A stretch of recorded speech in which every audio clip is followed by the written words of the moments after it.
Welcome back to the Padilla Family Homestead. It has been a couple of days since we roasted the pumpkin. My work schedule has been very busy, and other things have taken precedence. So I got to take care of this pumpkin today. I also am going to head into work a little early today. So I have coffee finishing brewing right now. My allergies are off the hook. But we are going to do a few things, pumpkin, and get this set up. So because I have my grain mill out, I'm going to go ahead and start with milling some soft white wheat berries so I can make, I made some banana muffins the other day. I'm going to make them with pumpkin puree and make pumpkin muffins basically. And I'm going to check my chicken. Hopefully it's still good. So I can roast my chicken.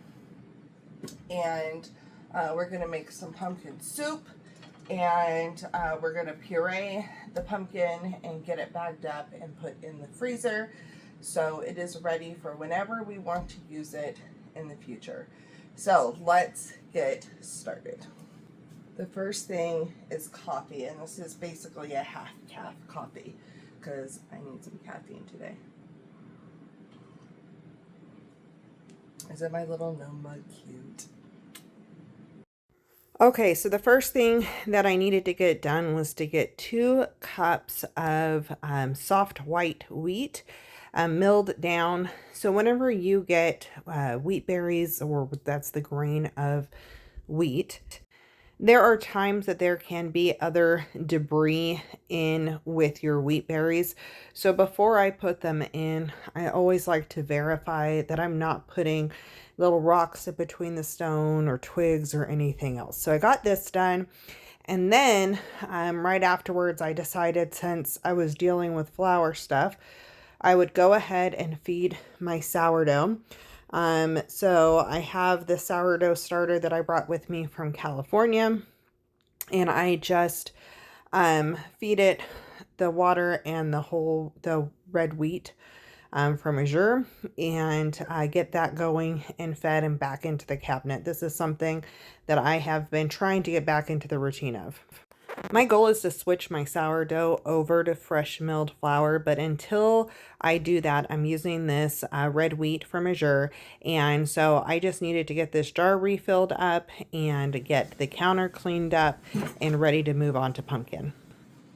Okay, so we have, let's see here if you can see this. We have this bowl of roasted pumpkin. The perk of having it cooled down is the fact that now it's easy to work with. So I'm going to flip over this top piece. We're going to scoop it out and put it into the food processor. So we're going to go ahead and just scoop this in. I'm going to have to drain out the water in this bowl too, all the juice. Otherwise it'll start to ferment.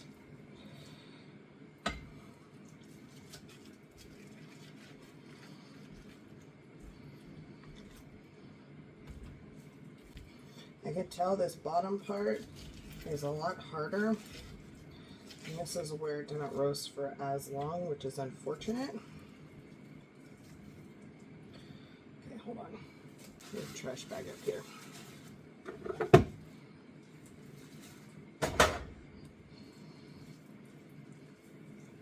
So you should be able to scrape off if this is roasted well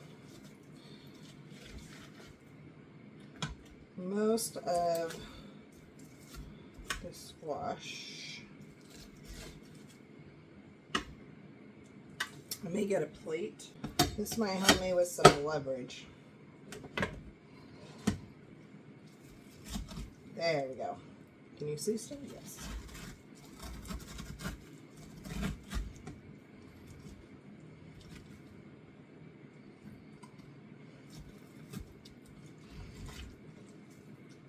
Alright, so I have to call this good. I've overfilled these before.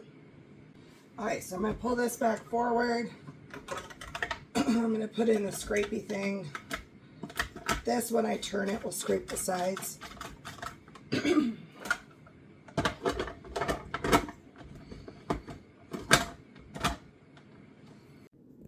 So this pumpkin was definitely not roasted all the way through due to time. I was trying to fit quite a bit into these 2 different days, and trying to cram too much together really made it to where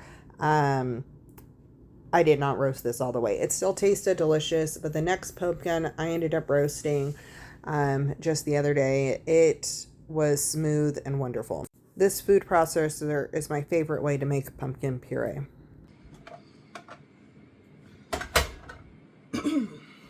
Okay. That's pumpkin puree. That's it. It's very scoopable.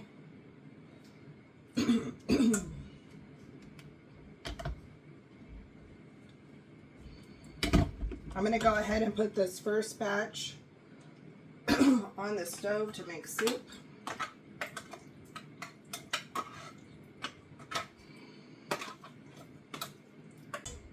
All right. Let's go ahead and add some more. If you missed where I got this pumpkin from, I got it from a little farm store, and I got 2 pumpkins at once. They were $7 a piece, and I roasted it on the video prior to this. I just cut it in half and roasted it, and then I cut those halves in halves and put it in the refrigerator until I could deal with it.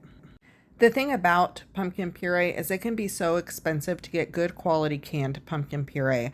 I remember one year most of the brands ended up having like a sandy texture because something had gotten into it. And so you can have that quality, you can save a ton of money by doing it yourself. Different pumpkins will also have different flavors, so it's fun to experiment. Before we continue on with the pumpkin, I want to get this soup started. Go ahead and turn this on. Need to be aware that it's on. I'm going to put it on a medium low.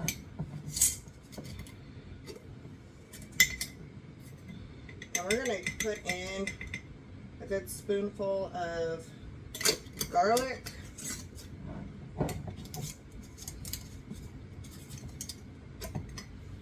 Spoonful of onion. Hopefully that's not too much and I don't regret it.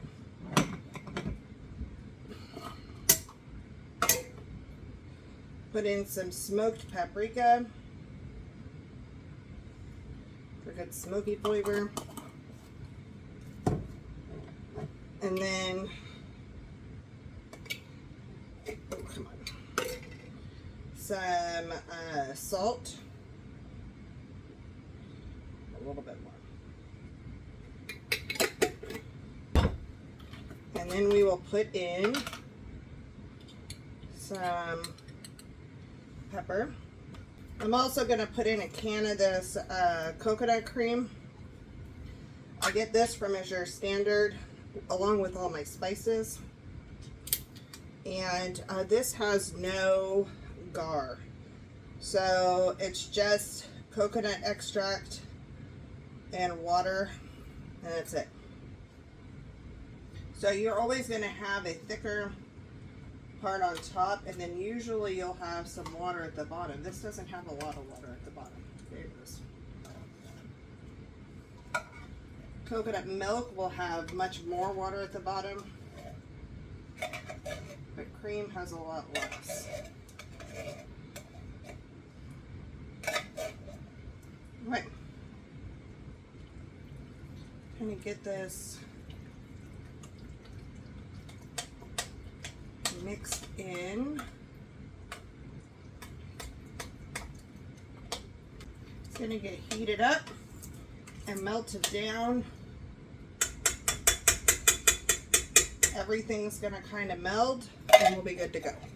We're serving this with so focaccia bread. This is also, we might drizzle some balsamic over the top. This is also really good with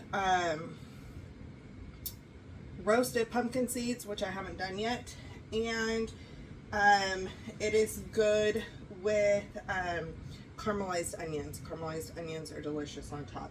So I'm gonna let this cook down and we'll see what the flavor's like, and then we'll decide from there.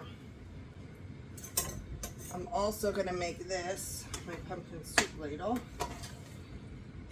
This is a thicker consistency, so it's gonna be important that I stir it consistently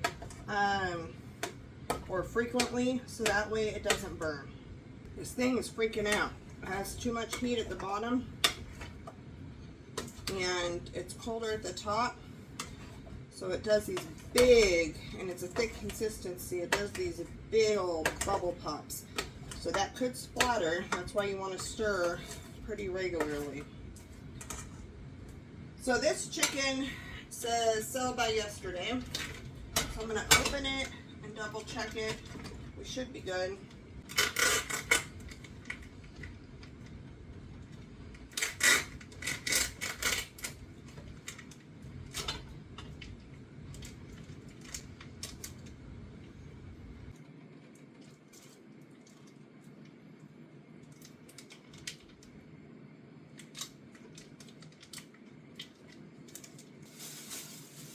Alright, so I'm going to go ahead and put that in there.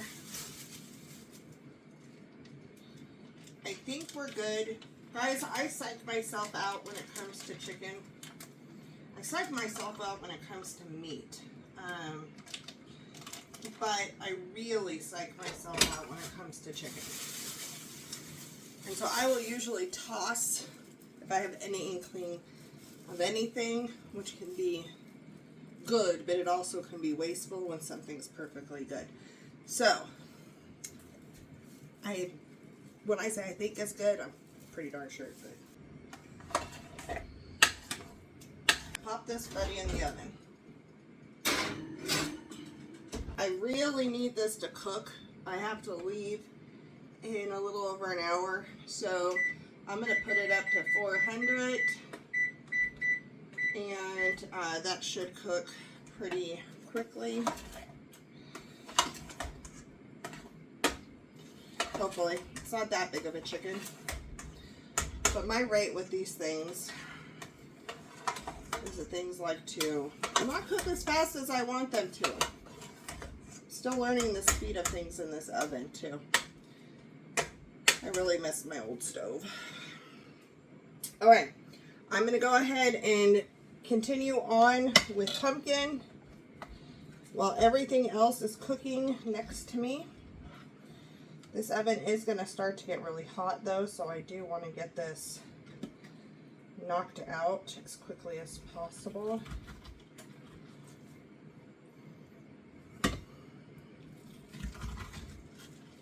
I'm smelling this because of how much liquid was in there to make sure that nothing did something funny as I get further into this, because that would be really sad to this whole process.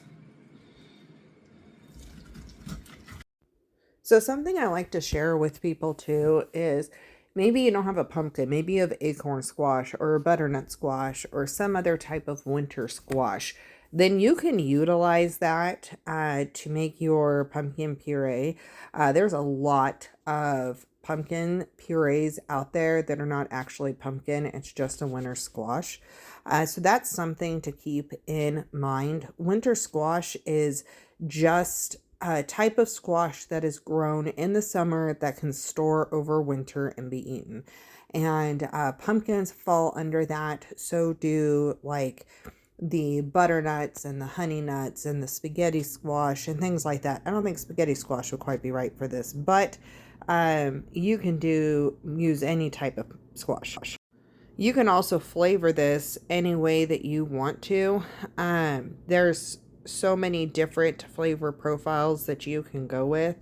You can make this spicier, you can make it sweeter, you can do all different types of things. It's really up to you and how you like pumpkin. There is a big difference in color though. You can see it right here. Once you add that coconut, it changes that color drastically.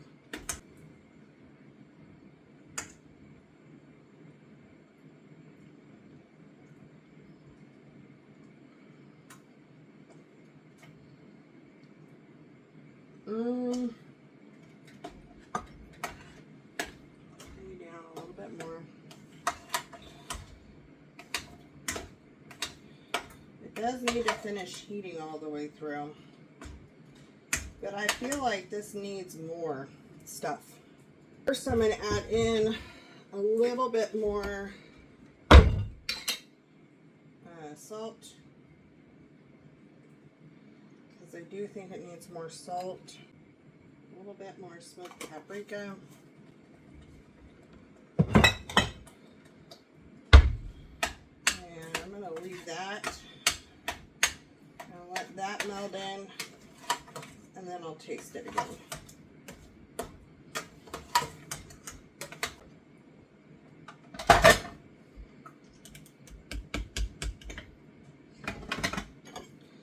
And what I'm going to do this time, something a little different. Ew, I stepped on pumpkin. It's a little different.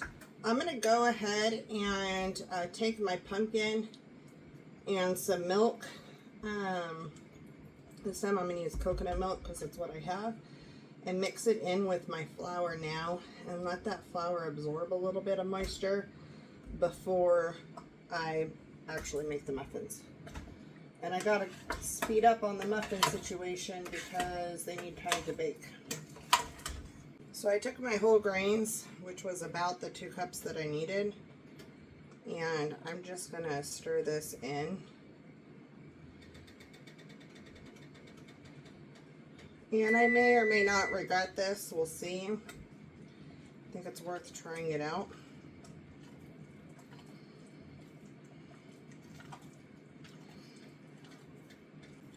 That really mixed in.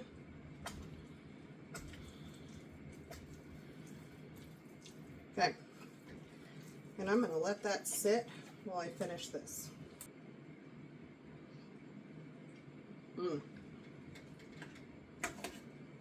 Yeah, that's better.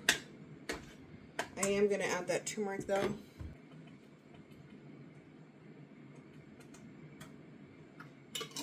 Throw some in there. It doesn't need to be a ton.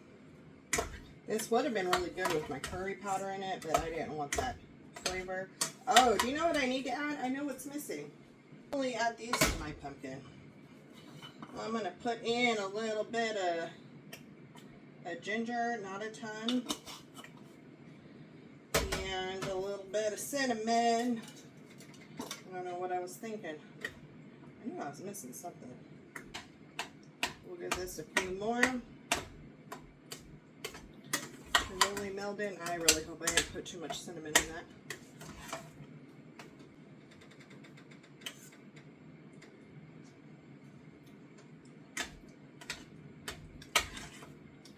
Yeah, that's good. That was not too much cinnamon.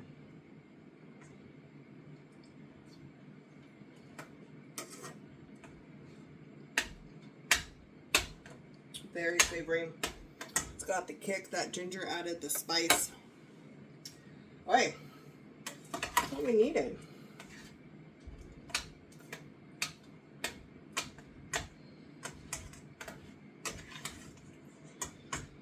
Alright, turn that down to low. Hopefully it behaves itself.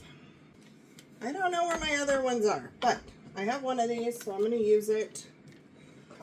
Running out of space.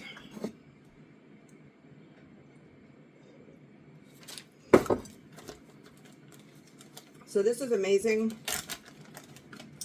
because it helps you from getting it all over the place. And this holds the bag in place. I get these from Amazon. I actually need to get another set. You can raise it up and have it be for gallon size bags too.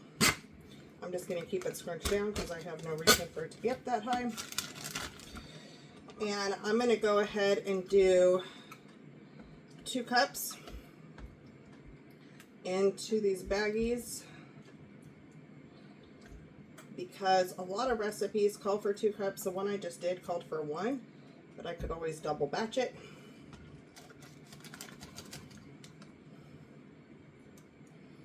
These basically just give you another set of hands, which is awesome.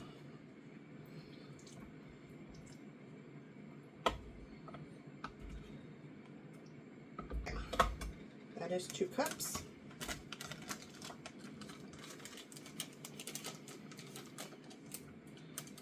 that air out. And then I'm going to lay this flat like this and freeze it stacked like this. I do need to label these, but I'm not going to do it right now. And watch, I'm going to regret this in the future.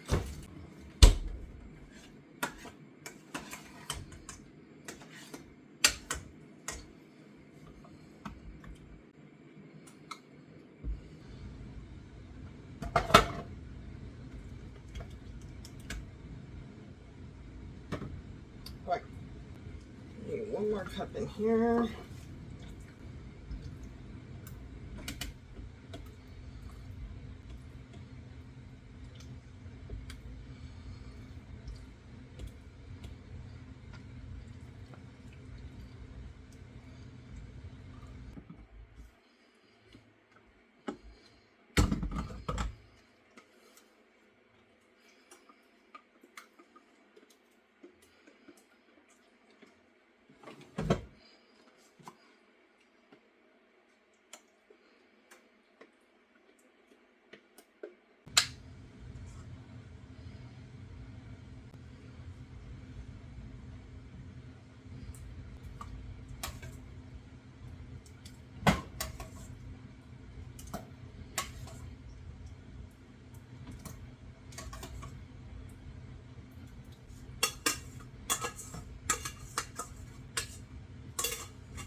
Okay, now I'm going to whiz through the muffins.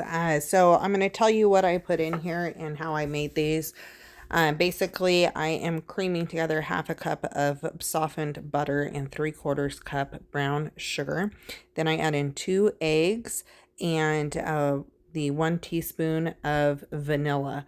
I am then going to take the 2 cups of flour that I mixed with 1 cup of the pumpkin, and I did about a half a cup of coconut milk in that. I also add in the 1 teaspoon of baking soda, half a teaspoon of salt, and 2 teaspoons of pumpkin pie spice. And I blend that all together, and this batch turned out so much smoother and less gritty by letting it soak than my banana muffins did. And so I really feel like giving it the wheat, the fresh milled grain, time to sit and to absorb some of that moisture, and adding a little bit more moisture really made a huge difference. It was night and day, the texture difference. I bake these at 350 for about a half hour. You can also do it as a loaf and cook that for the 50 to 60 minutes until something comes out, the knife or whatever comes out clean. Okay, the muffins are out. My stove is covered in pumpkin. The chicken is out. And now I am headed to work. I hope you enjoyed today's video. I am going to, I still have another pumpkin to roast another day, but I got 10 cups, so 5 bags of 2 cups of pumpkin puree in the freezer. I have a half a gallon of pumpkin soup, which is what, a quart is 4 cups. That's 8 more cups worth of pumpkin stuff, and I only paid $7 for that pumpkin.